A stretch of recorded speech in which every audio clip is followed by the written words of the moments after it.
పోనీ పోనీ పోతే పోనీ సతుల్ సుతుల్ హితుల్ పోనీ వస్తే రాని కష్టాల్ నష్టాల్ కోపాల్ తాపాల్ శాపాల్ వస్తే రాని తిట్లు రాట్లు పాట్లు.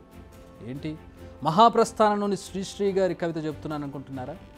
ఆ మహానుభావుడు ఆ కాలంలో ఏ కాంటెక్స్లో చెప్పారో కానీ ఇప్పుడు ఈ మాటలను వంట పట్టించుకున్నట్టుగా అనిపిస్తోంది ఏపీ మాజీ సీఎం వైసీపీ అధినేత జగన్.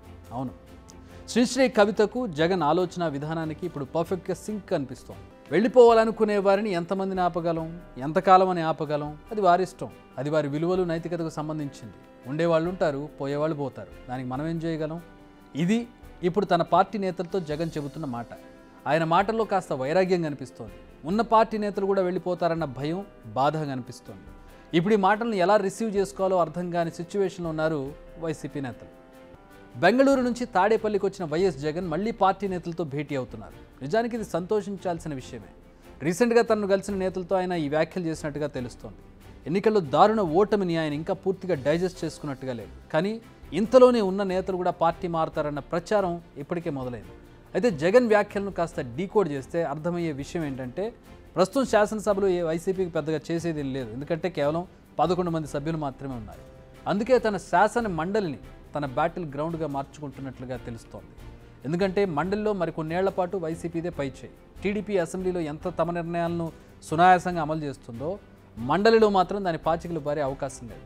అందుకే టీడీపీ నేతలు వైసీపీ ఎమ్మెల్సీలపై ఎక్కువగా ఫోకస్ చేసినట్టుగా కనిపిస్తోంది. ఇప్పటికే కొందరు వైసీపీ ఎమ్మెల్సీలకు టీడీపీ నుంచి ఫోన్లు వచ్చినట్టుగా తెలుస్తోంది. కొంతమంది వెళ్లేందుకు కూడా సిద్ధమైనట్టుగా ప్రచారం జరుగుతోంది. ఈ విషయాన్ని కూడా జగన్ స్వయంగా పార్టీ నేతలతో చెప్పినట్టు తెలుస్తోంది. సో ఆయన కూడా మానసికంగా సిచ్యువేషన్స్ను ఫేస్ చేసేందుకు రెడీ అవుతున్నట్టుగా కనిపిస్తోంది. నిజానికి ఎన్నికల ఫలితాల తర్వాత జగన్ చేసిన వ్యాఖ్యలు గుర్తున్నాయా? ఇంత కష్టపడి పనిచేశాక కూడా వచ్చిన రిజల్ట్ చూసి హిమాలయాలకు వెళ్ళిపోయే పొజిషన్ వచ్చింది అన్నారు ఆయన. షాక్లో నుంచి బయటకు రావడానికి 2-3 రోజులు పట్టిందన్నారు. కానీ 40% మంది ప్రజలు తమకు ఓటేశారని, ఇది చూశాకే సీట్లు రాకపోయినా వారి కోసం నిలబడి పోరాడాలని డిసైడ్ అయ్యానని, అందుకే కోలుకోగలిగానని చెప్పారు. నిజానికి జగన్ వైరాగ్యానికి అనేక కారణాలు కనిపిస్తున్నాయి. ఒకటి, సీట్ల సంఖ్య 151 నుంచి 11కు పడిపోవడం, కనీసం ప్రతిపక్ష హోదా కూడా దక్కకపోవడం, ప్రశ్నించే అధికారం పూర్తిగా కోల్పోవడం, గెలిచిన 11 మంది ఎమ్మెల్యేల్లో ఎంతమంది ఉంటారో ఎంతమంది పోతారో తెలియని పరిస్థితి ఏర్పడింది.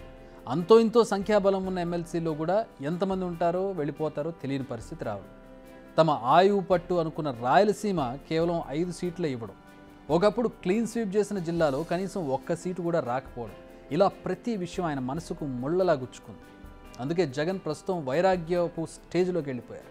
ఇవి కాక ప్రస్తుతం జగన్ ప్రజల్లోకి వెళ్ళే అవకాశం లేదు. ఏ సమస్య మీద పోరాటం చేసే అవకాశం లేదు. ఎందుకంటే గత ప్రభుత్వం వీళ్ళదే కాబట్టి. ప్రభుత్వాన్ని ప్రశ్నించి నిలదీసే అవకాశం ఇప్పుడిప్పుడే కనిపించడం. ఎందుకంటే ఈ ప్రభుత్వం పని ఇంకా ప్రారంభించలేదు కాబట్టి. అందుకే జగన్కి ఏం చేయాలో ప్రస్తుతానికి పాలుపోవడం లేదు. ఈలోపు కూటమి ప్రభుత్వం కూడా చాలా జాగ్రత్తగా అడుగులు వేస్తోంది. అగ్రెసివ్గా వెళ్లకుండా పర్ఫెక్ట్గా జగన్ ప్రభుత్వ నిర్ణయాలను కార్నర్ చేస్తోంది.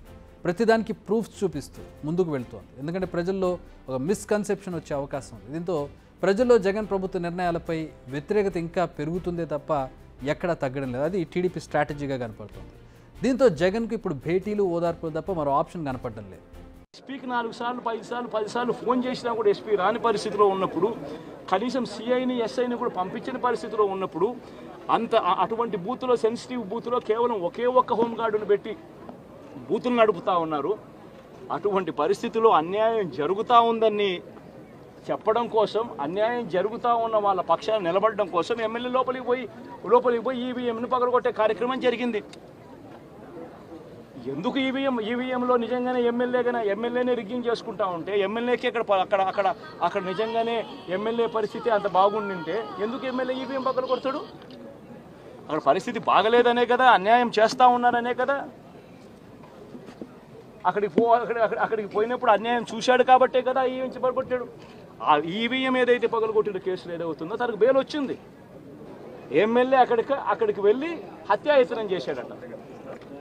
అదే పోలింగ్ బూత్లో హత్యాయత్నం చేసినాడంట. ఎవడన్నా బుద్ధునోడు ఎవడన్నా నమ్మదానికి ఉందయ్యా? ఈ రకంగా ఒక మనిషిని కేవలం 4 సార్లు ఎమ్మెల్యే, తాను 2000 కన్సిస్టెంట్గా 4 సార్లు ఎమ్మెల్యే గెలిచాడు. 2009లో గెలిచాడు, 2011లో గెలిచాడు, 2014లో గెలిచాడు, 2019లో గెలిచాడు. ఒక మనిషి కన్సిస్టెంట్గా 4 సార్లు ఎమ్మెల్యేగా గెలుస్తూ వస్తున్నాడు అని అంటే, ఆ మనిషి మంచోడు కాబట్టి గెలుస్తూ వచ్చాడు. ఆ మనిషి మంచోడు కాబట్టి ప్రజలు ఆశీర్వదిస్తూ వచ్చారు. అటువంటి వ్యక్తిని తీసుకొని వచ్చి తప్పుడు కేసులలో ఈ మాదిరిగా బిగించడం ఎంత మటుకు ధర్మం? అల్లర్లు ఈవీఎంను ధ్వంసం చేసిన కేసులో అరెస్ట్ అయిన పిన్నెల్లి రామకృష్ణారెడ్డిని జైల్లో పరామర్శించిన సందర్భంగా జగన్ చేసిన వ్యాఖ్యలు ఇవి. పిన్నెల్లిపై అన్యాయంగా కేసులు పెట్టి కావాలని జైల్లో పెట్టారని ఆరోపించారు. రిగ్గింగ్ చేస్తూ అన్యాయం చేస్తున్నారని, ఈవీఎంను బద్దలు కొట్టారని ఆయన వెనకేసుకొచ్చారు. తమ పార్టీ కార్యకర్తలపై దాడులు చేస్తున్నారని, ఆస్తులు ధ్వంసం చేస్తున్నారంటూ మండిపడ్డారు. అంతేకాదు ఇదే సందర్భంగా సీఎం చంద్రబాబుకు ఒక వార్నింగ్ కూడా ఇచ్చారు. అదేంటో మీరు వినండి. నాయకులుగా ఉన్న మనలాంటి వాళ్ళం ఇలాంటివి ప్రోత్సహించకూడదు. ఇలాంటివి ఎవరు తప్పు చేసినా తప్పు అని చెప్పే కార్యక్రమం నాయకులుగా మనం చెయ్యాలి. కానీ దగ్గరుండి ఈ మాదిరిగా ప్రోత్సహించడం అతి దుర్మార్గమైన కార్యక్రమం. దయచేసి దీనికి ఫుల్ స్టాప్ పెట్టే కార్యక్రమం ఖచ్చితంగా చెయ్యండి చంద్రబాబు అని చెప్పి సందర్భంగా మరొక్కసారి చంద్రబాబును ఈసారి హెచ్చరిస్తున్నామని కూడా చెప్తా ఉన్నాం. ఈసారి కోరడం లేదు, హెచ్చరిస్తున్నామని కూడా చెప్తా ఉన్నాం. ఇదే మాదిరిగా జరుగుతూ పోతూ ఉంటే మాత్రం ఎవరైనా కూడా ఊరుకునే కార్యక్రమం జరగదు. రియాక్షన్ అనేది ఖచ్చితంగా ఉంటుందని కూడా చంద్రబాబు నాయుడు సందర్భంగా గట్టిగా చెప్తాం. ప్రస్తుతానికి జగన్ ముందు ఇంతకు మించిన ఆప్షన్స్ అయితే కనిపించడం లేదు. తమ కార్యకర్తలు, నేతలపై జరిగేటటువంటి దాడులు కావచ్చు, ఆస్తుల మీద జరిగే దాడులు కావచ్చు, వీటినే తన అస్త్రంగా మలుచుకుని జనాల్లోకి వచ్చే ప్రయత్నం అయితే జరుగుతోంది. ఇండైరెక్ట్గా జగన్ ఈ వ్యాఖ్యల్లో అదే చెబుతున్నట్టుగా మనకు అర్థమవుతోంది. బిగ్ టీవీ అవుట్లుక్ కథనాలు నచ్చితే వెంటనే బిగ్ టీవీ ఛానల్ ను సబ్స్క్రైబ్ చేయండి.